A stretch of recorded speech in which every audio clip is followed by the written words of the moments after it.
All right. Well, thank you everyone for joining. My name is Rory. I'm with AutoLeap. I'll be here to monitor the chat and make sure any questions that you have get answered by Greg. We have an awesome session here going multi-store. So I'm just going to let Greg introduce himself, take it away. And if you guys need anything, just put it on in the chat. All right. Thank you very much, Rory.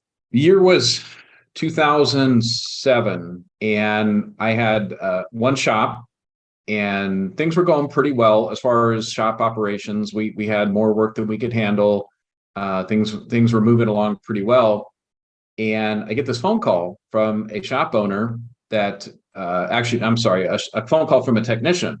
And he says, "Hey, I just want to let you know the shop I'm working for is going out of business. And I saw that you guys work on Toyotas, and I'm a Toyota technician. I'm looking for a job." So I said, "Well, okay, tell me a little bit of the story. What's going on?" And he said, that we're going out of business. They gave us a week here at the company to go find jobs. And so I said, "Well, what's the name of the company?" And I was like, I've heard of them before. I thought they had a pretty good reputation. I Googled it, got a hold of the owner, and was like, "Hey, I know this is a weird phone call, but I just got this call from one of your technicians saying this." And she said, "Yeah, it's true. It was a husband and wife shop owners." Long story short, that phone call happened on a Wednesday, and I was in no way, shape, or form ready to go multi-store. But that following Tuesday, I owned 2 stores. And so when I talk in here that I've learned a lot of hard lessons and some ways not to do things, I definitely, my first acquisition, my first time that I went multi-store, I learned a lot of lessons and a lot of things that I wish I would have had in place that I thought, hey, that's no big deal. But when you go from 1 store to 2, and it happens pretty much overnight, right, in less than a week, and the person that you thought, hey, they're perfect. I've got a guy that I think can manage the store. He's got management experience. He was one of my technicians, and thought, hey, this is just this, the heavens have opened up, and this opportunity is something I can't pass up. Well, that guy decided, hey, you know what, this isn't for me, and I need to move to Hawaii. So it took a lot of bumps and bruises to get that store up and running. I realized why they were going out of business, why they wanted out. A lot of different business issues there. And so what I'm here today, I've got just a short amount of time, and I want to give you as much information as I possibly can. But unfortunately, there's no way. I mean, to really be able to give you everything you need to know to properly go multi-store is we have an online class. I'm going to share that with you, but we also have a year-long workshop. I mean, it's just not that there's just way too much information to unpack in this short session that we have. But I want to give you some highlights.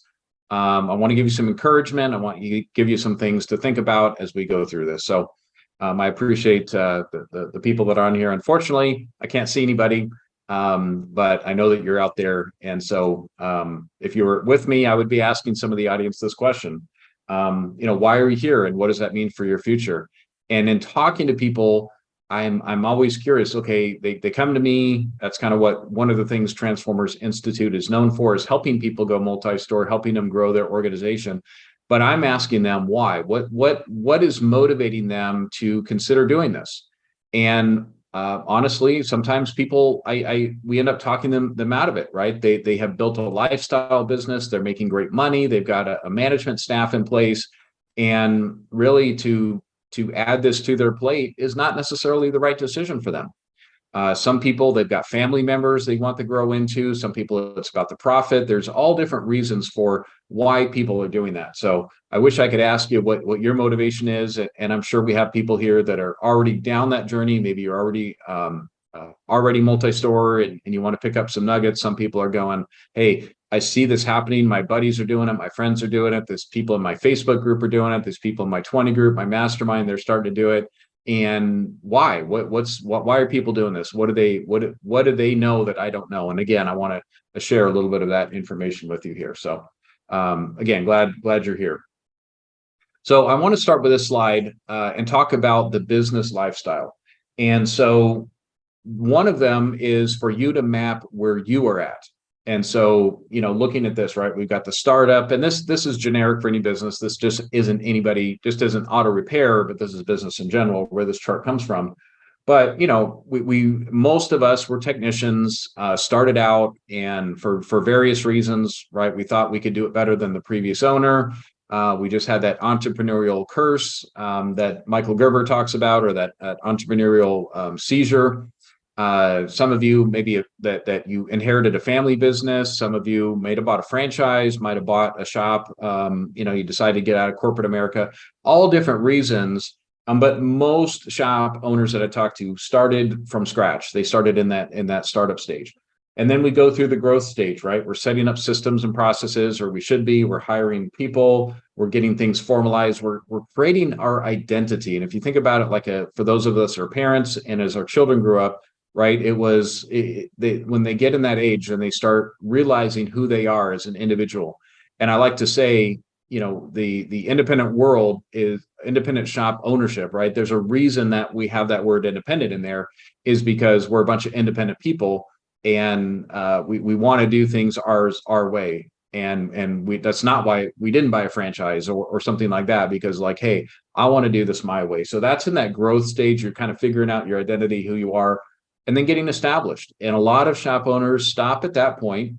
Absolutely nothing wrong with that, where they're tweaking and they're modifying things, and they're keeping themselves educated. They've got a good profitable shop. But the idea of having multiple shops, right, that isn't in their what in their thoughts process. And some of them, right, then we move over to the group that says, hey, I'm going to get an expansion mode. I've maximized what I've got.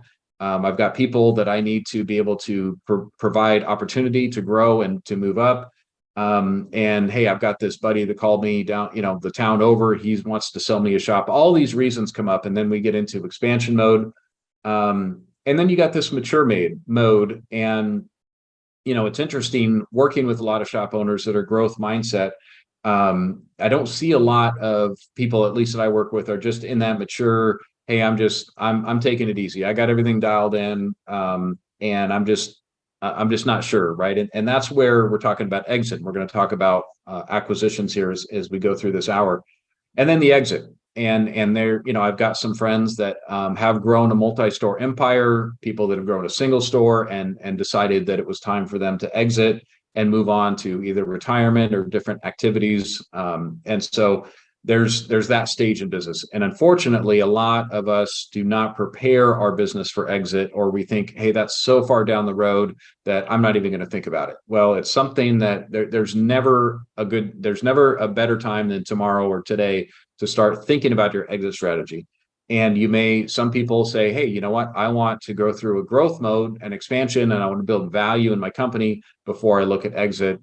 And so again, I unfortunately I can't see you guys. I don't know who's all on the call, how many people we have. That's just part of being virtual versus when I'm able to give a live presentation. But I want you to look at this chart and kind of map where you're at. But then also, as we talk about acquisitions, thinking about, okay, when I'm going after a target and I want to grow my company through acquisitions, am I going to look for somebody in the exit stage, in the mature stage, in the expansion stage, in the established, and the growth? What is my avatar? And we're going to talk about that as well. So just wanted to give you guys, I start on the high, and then I'm gonna work our way down here. So you may be asking yourself, maybe you've never heard of me, never seen me. That's okay. I'm the CEO and president of Transformers Institute. We are a coaching, consulting, and training company that's really about helping shop owners become their very best, transforming them into kick-butt shop owners, business owners, entrepreneurs. And we know at Transformers, we've seen it over and over, that if a business owner is a transformed business owner, they're doing a fantastic job. They're going to be the employer of choice within their town. If they're employer of choice within town, they're going to hire the best people. They're going to retain the best people. If they have that, they're going to have great customer service. They're going to take great care of the community in which they're in. And if they do that, they're going to expand. They're going to grow. They're going to have hopefully excess of funds, and they can sow into the automotive industry, apprentice programs, community colleges. They can sow into their communities. Helping single moms get their car fixed, building houses for Habitat for Humanity, building into their internal team, and helping their community. So that's really the goal and the vision of Transformers. Is I know that if we transform enough business owners, enough shop owners, that we can take that black eye that we have in the automotive industry. And I'm not saying that we don't deserve it. I'm not saying that there's some riffraff in our industry. But I think if we can kind of filter out the bad if we get enough good. So that's really my heart. That's where I come from. I also am a multi-store shop owner myself. I have 6 locations in Colorado. So we're really about transformation, and that's just a little plug for who I am, who we are, and the amazing team that I have on Transformers that are here to help shop owners like yourself. So, people say, gosh, Greg, you got a lot of information, a lot of knowledge. You had to go to college. You got to have an MBA. And I say, no, I got a PhD of hard knocks, though. Like a lot of us, I started out as a technician. I got married young. I got pregnant young, and I had little air-cooled Volkswagen. I would fix up and sell those, fixed them up for my friends. So I was really kind of that hobbyist enthusiast that found myself in need of a real job. And so that's how I got my start in the automotive industry, was a little air-cooled Volkswagen shop in Southern California, and moved my way up, master technician, ran a shop, service advising, and then been in business as a shop owner going on 25 years, and then as a coach consultant for the last 6 years. So what I tried to teach my kids is smart people learn from their own mistakes, wise people learn from others. So hopefully here I learned a lot of mistakes. Learned a lot of what I know from doing things the wrong way, the hard way, until I got some help. And I'm still, right, I still make mistakes every day, but if I can shorten that path for you, then let's talk. And the reason I'm here. So I want you to understand the opportunity of expansion. And again, it's not for everybody. Going multi-store is not for everybody, but there is an incredible opportunity that I don't think has ever been in history before. And I certainly think that we're in a very, very interesting time in the automotive repair industry. And I'm putting this up first, adding value to your state. So I've met a lot of shop owners, and very few of them said, hey, I want to get an automotive. I got an automotive because I want to get rich. I want to be a millionaire. I want to retire early. No, it's really the 2 reasons where we love helping people and we love fixing cars, and being a shop owner really can put those 2 things together. So I don't think we all really thought, especially in the beginning, of, okay, what's the end game, right? And so that's what we're going to talk about here. If somebody goes to sell a single store location, so you're looking, depending on the operation, somewhere between a 2 and a 4 times EBITDA. And I don't have time to go really into all of this, but the EBITDA is basically the money that you're taking out of your business, both in W-2 income, profit and loss statement, and then any additional benefits that you may have, the company truck, the cell phone, anything like that, and then taxes, depreciation, things that are what a business broker would call add backs. And so, if you added all that up, there's going to be a multiplier put on that. It's kind of a basic business evaluation. And the problem is, a lot of people, when they go to sell their business, they ask a business broker or somebody to put something together and say, okay, what's my business worth? And they find out that because they still operate within the business, they don't have systems and processes. There are things, they're hiding money, they're taking cash tickets, all these things. Well, they may be making a pretty good living doing all that, but really they haven't built a sellable business. So that's when you're going to have that 1 to 2 multiplier. And then somebody that's really built a great, fantastic shop, they're doing $2.5 million. They're very profitable. The owner can take a lot of time off, doesn't have to run that day to day. Then we're going to see up into that 4 times multiplier. However, when you start adding locations, then your multiplier goes up, and because the person that would buy your shop changes. So the person that's probably going to buy a single location is what we call a financial buyer. They're buying it for the cash flow. They need to have enough money coming in so they can pay the payment on the business. They can pay themselves a salary, and they can make extra profit after all that. That's really a financial buyer. When you get multiple locations, 3, 4, 5, 10, 20 locations, now you're going to attract a strategic buyer, and strategic buyers tend to pay more because now adding your empire to their already empire, it's just an add-on, and again, they're willing to pay more. So how does that affect us when we go multi-store? And if we do it successfully, then our multiplier. So the same money that we would get for that one single store, let's say a 4 times multiplier, we add some more stores. Now that same store could be worth 1, 2, 3, 4 times more. So hopefully that makes sense. I'm trying to get through this part as quick as I can because I just know we have a short amount of time, but I think it's really, really worth bringing up as you're thinking about the why. And hopefully it's not just a financial thing, but there is a financial element to doing this and doing it well. And of course, a lot of people buy their own real estate as they do this. Not everybody does. That can actually slow you down because it's very capital intensive to have to buy every single location you want to move into. But if you own your real estate and then your company pays a lease and it covers that note, your business is helping you build your overall estate because it's helping pay off your commercial real estate. The question I would ask again, if I could get answers, and maybe you can put it in the chat because I'd be happy to read that as we go through this, not in the middle of my presentation, but at the end. But are you here to explore? Like, hey, I just want to learn a little bit more about this. I want to get an overview, or are you like committed? Like, hey, I'm going multi-store. I'm looking for every resource out there. Maybe I'm already multi-store. I just love to know kind of where you are coming from. And if you could throw that in the chat for me, I'd love to be able to read through that at the end of the presentation. So, but I can tell you, and this goes through for a lot of things in life, not just going multi-store, but change is difficult. And the fact of the matter is you are going to have to change.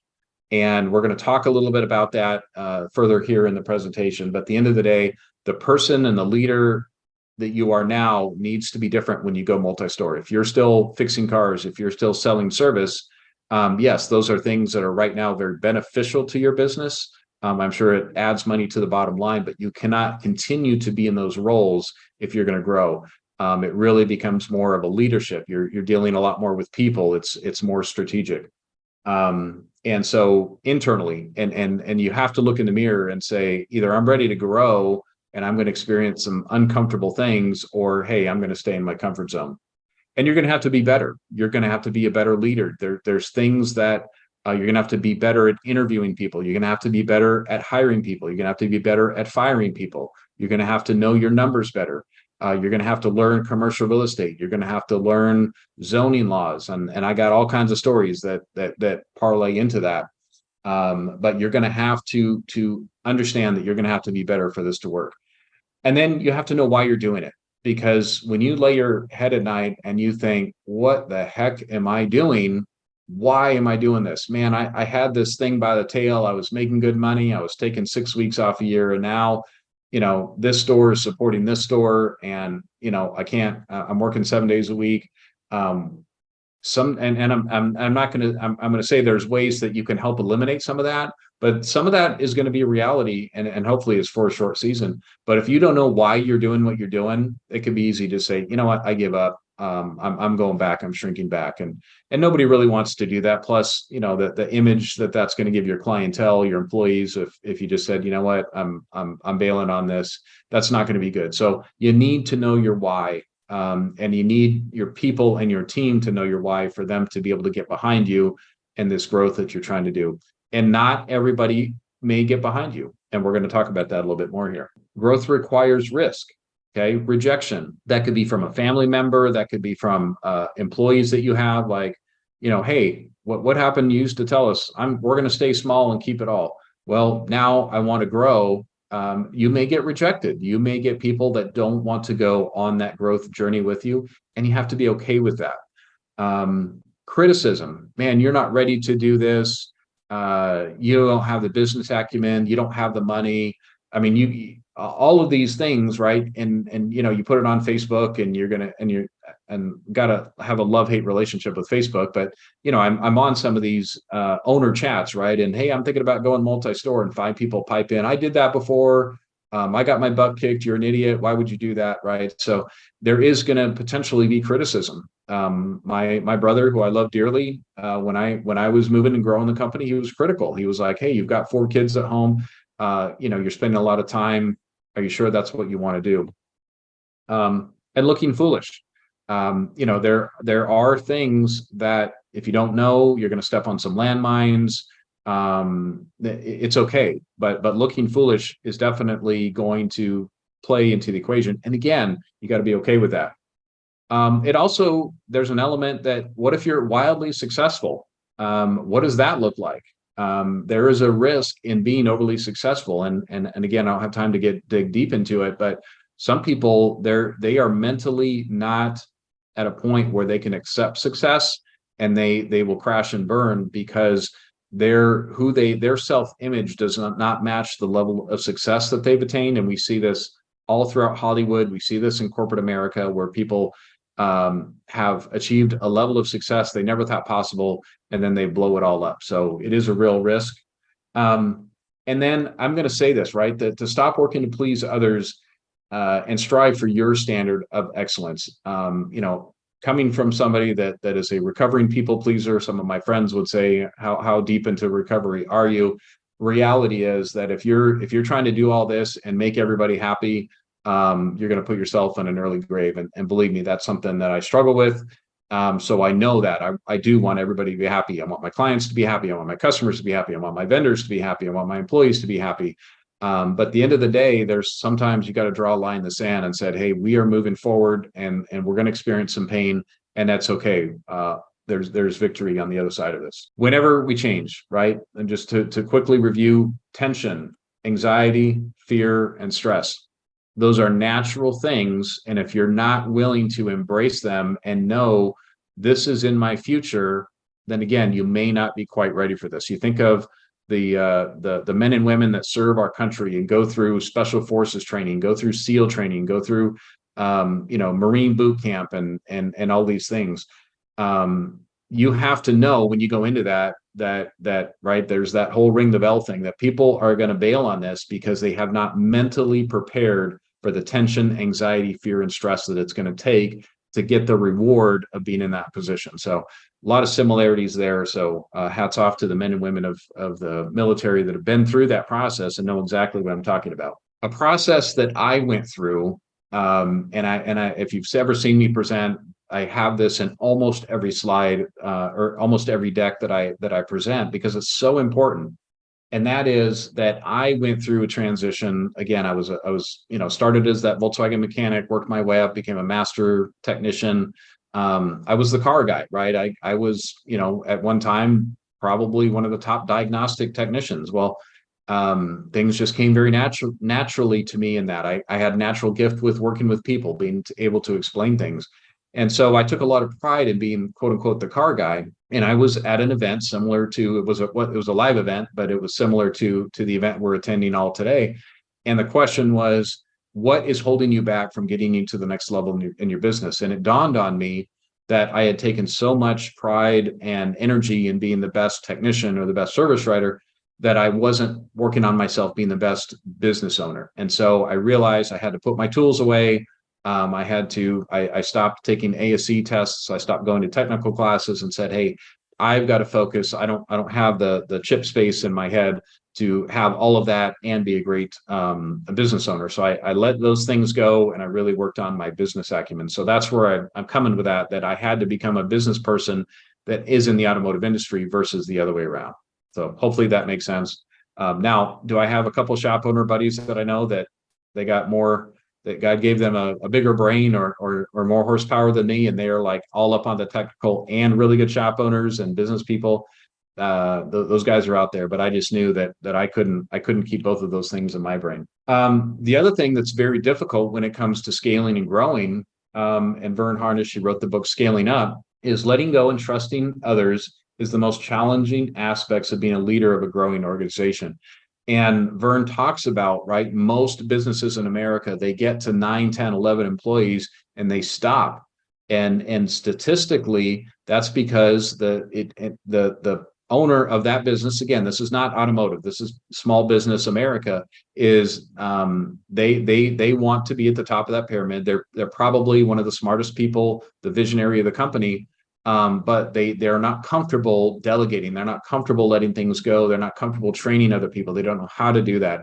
And so they cap out at this level. And I see that all across the automotive industry, where people get their shop to a certain level, and they just can't grow past it. And the barrier happens to be them, because they have such a hard time letting go. They have such a hard time knowing how to train other people to do what they do. and accepting the fact that people are going to do it differently than perhaps the way you would do it. Now, there are, putting systems and process in place can help that. But at the end of the day, we're not a bunch of robots. We're not building, hamburgers and there's directions on where to put the pickles. There's a lot of individualism within the automotive industry, and we have to be okay with that. We have to know that not everybody is going to do it the same way that we would do it. The role of us as CEOs, and I know that people, with a lawn mowing business and they go around to the neighborhood and mow yards, they'll have the title of CEO on their business card. That's not what I'm talking about. I'm talking about really changing our mindset and really understanding that we are now going to embrace the role of a chief executive officer within our own organization and starting to get into that mindset. So you go, okay, what is that mindset? What makes a good CEO? And number one is setting the strategic vision for the company. So if you want to go multi-store and if you want to grow and I want to have 20 locations in 20 years or whatever that is, right? It's your job is to write that vision, set the vision, sell the vision to your vendors, to your employees, to your customers, to the real estate agents, to the banks, all of those people, right? That this is where I'm going and I want you to be on this journey with me, right? Setting the strategic vision for the company. Okay, number two, and I learned this from a very successful retired CEO. And I had a kind of quasi interview breakfast, and he said, Greg, all the books you read, everything you've heard, he goes, I boil it down to this. If you can attract, hire, train, and retain the best talent available, you're going to be a successful CEO. So if you get nothing else from this course, right, that write that down. Attract, hire, train, and retain the best talent in the available. And I think we all know that, but really think about that, because it's one thing to attract them and get them on your team, right? Put good sales pitch, just painted the shop, got them on board, got them hired, right? But what about our training? What does that look like? Once they are on board with our company, what does our training look like? So if you don't have that dialed in for one store, and I did not, okay, then what does that look like? That's where the wheels start coming off, when we don't have a systematic training system for how we're going to build and what we want our people to do. And then, of course, retention is so important. And that ties into building a good culture, building a good team, getting everybody to row the boat in the same direction. And it's not, when you're talking about retention, there's so much more to that. But understand, it's not a one and done. It's just not, hey, I got it fixed, and then we go on our merry way. No, retention and retaining people, there's a lot to unpack there, and it's an ongoing thing within a business. And that's always something. Doesn't matter, like I said, if you've got 3 employees or you've got 3,000 employees. These things are very, very important that they're that you're focused on them as the CEO, and then keeping abreast of future threats and opportunities to the core of the business. So how does that tie in? Is we know that technology is changing. We know that technician shortage is not getting any better, and it's not going to unless we fix it. And you have a better chance if you've got multiple locations to absorb some of that, right? If I buy a piece of equipment that's, the Mercedes tool, that's $33,000, and if I can share it between 6 stores versus one person that only works on some Mercedes, they're not going to be able to afford that tool. Things that can be moved around, marketing expenses that can be spread around, having a budget for training, all of those things, right? Economy of scales. You may not make the same percentage of profit, but you're going to make it up in the dollar volume and have that excess funds to be able to scale with. And so I know it's kind of a dichotomy. You got to start somewhere, but keeping abreast of those opportunities. I don't know how the single little small mom and pop shops are going to make it in the next 10 years. There's just too many changes going on. There's too much technology. The fight for talent is too strong, and people want an opportunity to grow. And I think they're going to go with the companies that they see that opportunity. So again, another reason to think about going multi-store is, hey, I can provide those opportunities and bring on that talent because they can move up in my company where maybe they can't in a small store. And then I'm going to move forward here with trust, right? We're all reading the headlines. We got banks failing around us. We got stocks going up and down. It's pretty scary in my opinion, to take your nest egg in your retirement and put it in the hands of somebody else right now. I think all of the financial planners, nobody can really tell you like, hey, this is a safe, secure investment from here on out. You can rely That's what they thought about bonds, right? And we've seen the bond market, go through this crazy stuff. The stock market now, yeah, over time, a lot of this goes forward. But at the end of the day, do you really think those people are better at and have your best interest in mind for growing your money? Or do you think, hey, if I'm in control of this, perhaps I can do a better job than they can, or at least if I screw it up, I have no one else to look at besides me in the mirror. So again, just a question that I want you to ask yourself. Now, is there risk involved? Absolutely. Please, please, please do not just go, hey, I took Greg's 45, 50-minute class. I'm ready to rock and roll. I've got everything I know. No, there's a lot that goes into this. And the last thing I want is anybody to experience a failure when going multi-store. So yes, there is scare and risk and scary things. And number one, right, going back to our own head, right? If you don't think you can do it, you can't, right? If you don't have the mental confidence within your head to go, I can do this. I don't know if I can do it. I think I can do it. Probably not good answers. You got to know that you can do it. And you're willing to learn and do the hard work, knowing that you're going to have adversity. Okay. If you believe you can and you will, right? Belief is so powerful to the human experience. You've got to be able to believe that you can do something. And that is anything. And I'd share this with some of you men out there that have incredible wives, right? You had to believe that you could win that person over. You had to believe that they would say yes to get married to. You have to believe that you can do this, or else it's not going to work. Like I said earlier, taught this to my kids, continue as I grown and involved in my own life and my own career as a coach and consultant. Smart people learn from their mistakes. Wise people learn from others. So, one of our good clients said at one time, he goes, I'm willing to pay the stupid tax. I'm willing to pay the idiot tax. I want to get there faster and stronger than I was able to, that I know that I would be able to do that on my own.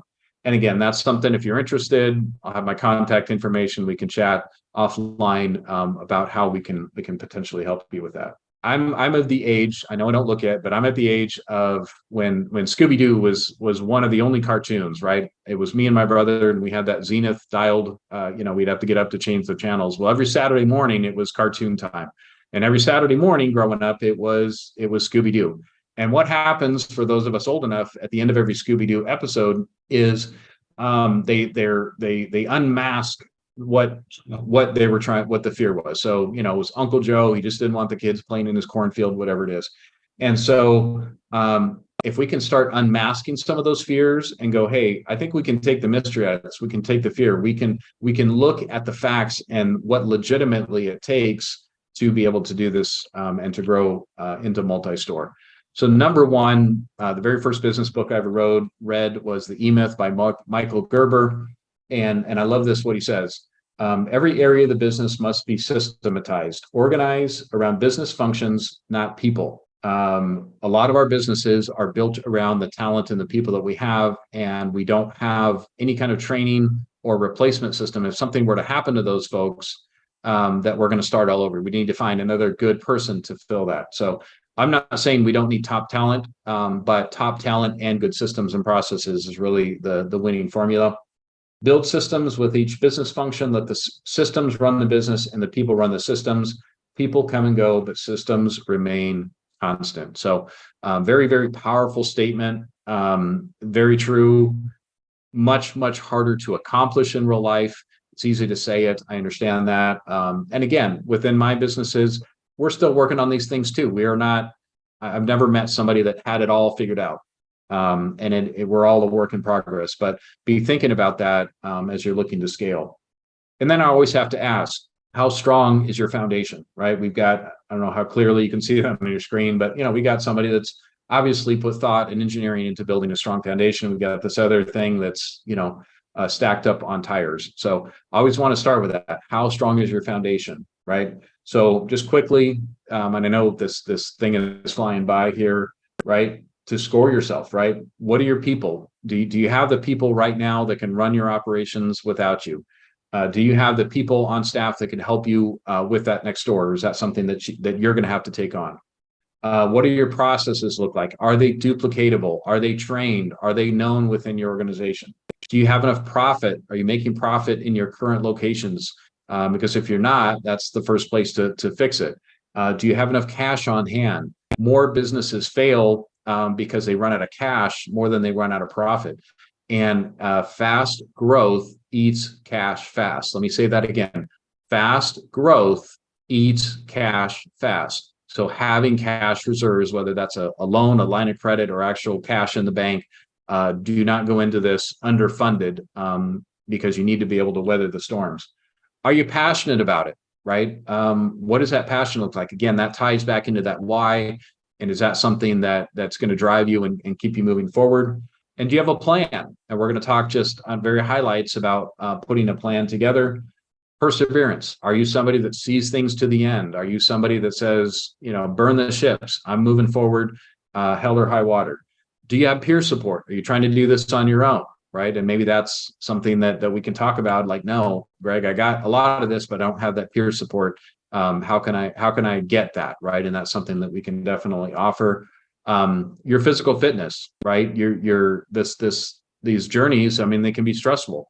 And if you don't have a good routine of physical fitness in your life right now, you could crash and burn. And unfortunately, we've lost some really incredible people in our industry in the last few years. And part of it had to do with a lack of being able to physically take care of themselves the way they should have. They let the business consume all of their time and energy, and they didn't pour into themselves.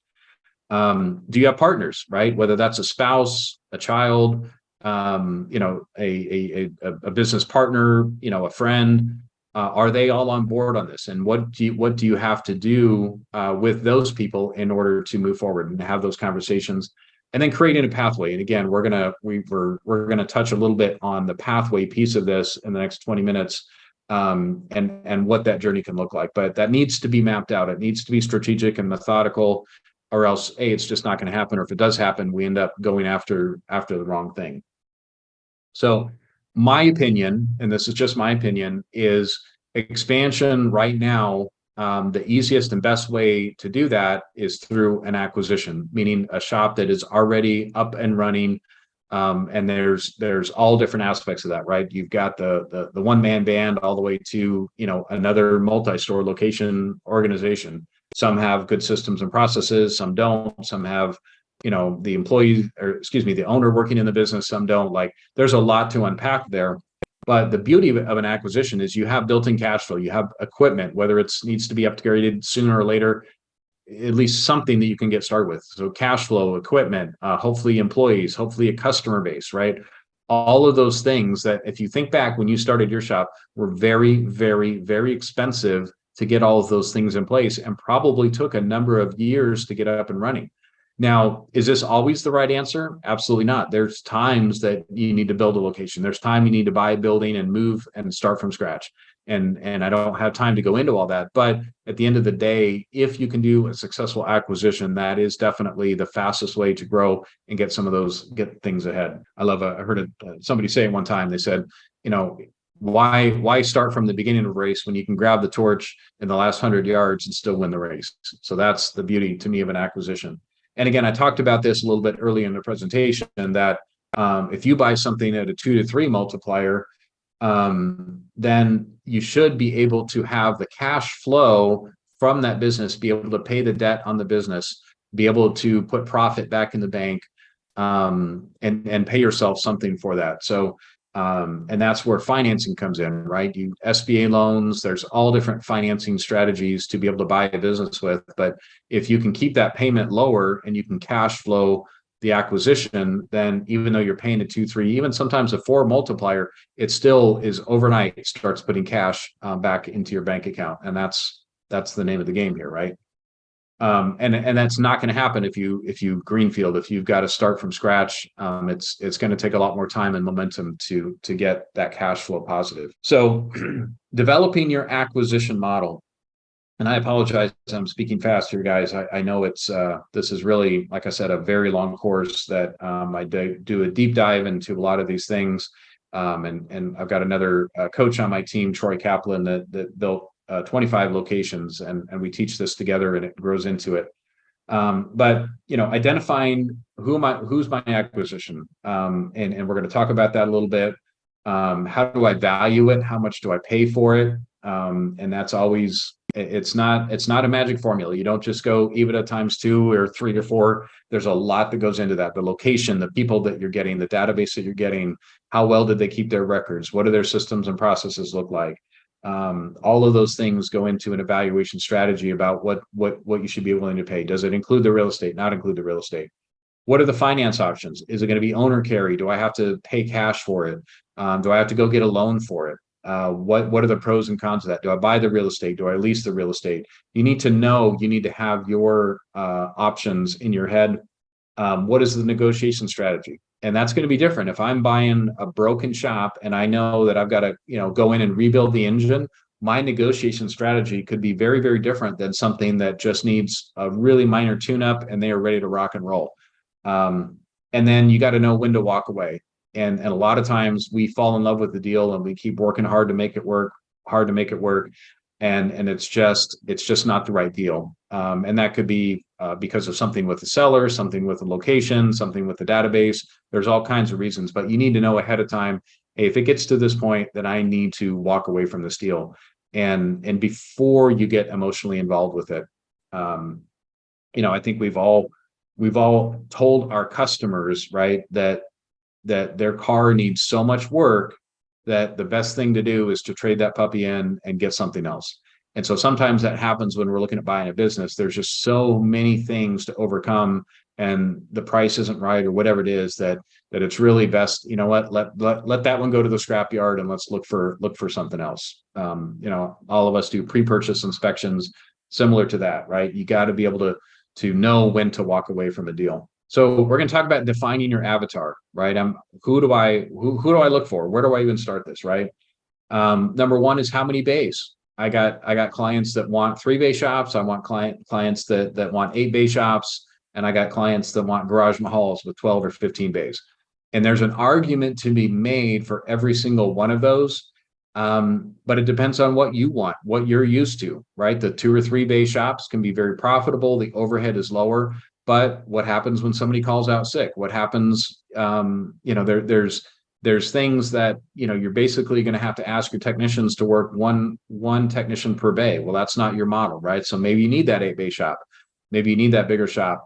And then these garage mahals, and I'm guilty of owning some of those as well. They're much harder to manage. You've got to have more people. You got to have more systems and processes. You have to have a leader that can manage a big shop, and that is different. The person that can run a 2 or 3-bay or even 8-bay shop may not be able to successfully run a 12 or 15-bay shop. So what is that? What's your base? What are you working from? What's your experience? Like I talked about, is it a fixer upper, or is it something that's good to go? Do I want the staff? Do I want to remove the staff and put my staff in place? Right. To me, if you're going to pay money for, blue sky in an acquisition, which is meaning I'm paying something above and beyond what the equipment is worth. I'm buying that database. I want to know, I want to inherit good staff. And what is it going to take? What does that avatar look like to you? Okay. Whether you keep the name or not, there's not a right answer to that. There's times when keeping the name makes sense, permanently, temporarily, and there's times to scrape it off the building and start from scratch. But you got to know. And I've got clients that, hey, I don't care what flag it is. It's all going to wrap together. And I got other people that say, no, I'm building a brand, and everything is going to get remodeled. Everything is going to be consistent across my stores. Is it going to be a Euro shop, a diesel shop, a hybrid shop, a general repair shop? I've got clients that have Euro shops that are trying to buy general repair shops. I got general repair shops trying to buy Euro shops. I got a guy that owns a general repair shop and a Euro shop, and he wants to buy a diesel shop. So again, what does that avatar look like? That's something that you need to sit down with you and your team and figure out before you just start going out and knocking on doors and talking to people. Proximity. Do I need to be able to drive to it? Do I need to be able to fly to it? I have clients that have shops in multiple states, and they have figured out how to bridge that gap geographically. But I'm going to tell you, it has its challenges. And are you up for those challenges? But there's some people that go, you know what, in the community I'm in, there is just no place for growth. I already dominate this area, whatever it might be. And you have to be looking outside that market. What does that mean to you? And then again, leasing or owning. And I can get into the pros and cons of leasing and owning. I have a hybrid. I own some of my properties and I lease some of my properties. But I can tell you, if you want to move fast and you want to grow fast, that's why big companies lease. It's a different business to be a real estate owner than it is to lease. And I know that's a little bit controversial, because there are a lot of other coaching companies out there that say you got to own your real estate, got to own your real estate. That's your retirement. It's not the value of the business; it's the value of your real estate. Well, I've had two of my clients go through a sell to a strategic, and they got to keep their real estate, they got their lease, and then they got a premium multiplier for their businesses. Even the ones they just took over the lease, the strategic buyer wanted the business. They were not interested in the real estate. And then, okay, I got my avatar figured out. I'm going to go start talking to some people that fit that avatar. And then we have to talk about the structure of the sale. And again, there's so many variations when it comes to this. But here should be the standard, right? It should be a win for you, a win for the seller, and a win for the employees if you're inheriting them. And I could even add to that a win for the customer base, right? So that this is a logical, smart thing, and everybody comes out the winner in it. Now, does that mean everybody's happy? No, the seller probably is going to take less than what maybe he or she thought it was worth, and the buyer's probably going to pay more than maybe he or she thought it was worth. But at the end of the day, it was the right thing for this person to transition to the other one. And this really becomes an opportunity for you as the buyer. Is you got to let them know that you are the right person to date their daughter, right? To babysit their kid, right? That people have invested, a quarter, a third, 2/3, a half of their life into building a business, and they're looking at you and going, can this person take over my legacy? Are they going to take care of my customers? Are they going to take care of my employees? And you better be able to sell yourself that you can do that, or else you may not get the deal for any price. So hopefully that makes sense here. All right, your due diligence, right? So number one, we start with a financial review. What are their profit and loss statement? What does their balance sheet look like? Have they depreciated all the equipment? Are they making a profit? Are they stealing money from their own company? How do they pay themselves? How do they pay? Do they have a manager on staff? If not, right, if we buy it and we got to hire a manager, how does that fit back into the financial review? But you're saying, okay, Greg, well, I don't really know that stuff. I don't understand my own financials. Well, let's start there. Let's make sure that you understand the financials of the automotive industry before you start trying to do a deal evaluation and looking at financial review of another company. If you know that stuff like the back of your hand, you should be able to look at their numbers and have a good understanding of what you can do within that business. Equipment and facility, right? Is it all worn out equipment that's going to need to be replaced? Is it brand new equipment? How much value do you put on that? What does the facility look like? Again, from the environmental impact of it, from the location of it. Is it on a back alley? Is it on a main street? Does it have the bays? What's traffic flow? All of those things, right? Does it fit the image of what your current business looks like? Are we going to keep it the same, separate, right? Having a really solid understanding of the facility that you're moving into, and what the competitive landscape, when you're moving into something, you got people, all shops all around you, or is it a monopoly, right? Those are all things to look at. And then, of course, like I said, the human capital, getting from the old owner. How long have these people been working for you? What is their pay plan? What is their job description? What kind of training have they had? What do you think is going to happen when we announce there's a new owner? Do you think they're going to stay? Do you think they're going to go? And that's a whole nother level of negotiation. And, I recommend to my clients that are buyers that to negotiate into the deal, hey, I need to be able to meet these people. Now, you're not going to meet them on day one, because the deal could blow up, and then that could blow up the whole deal.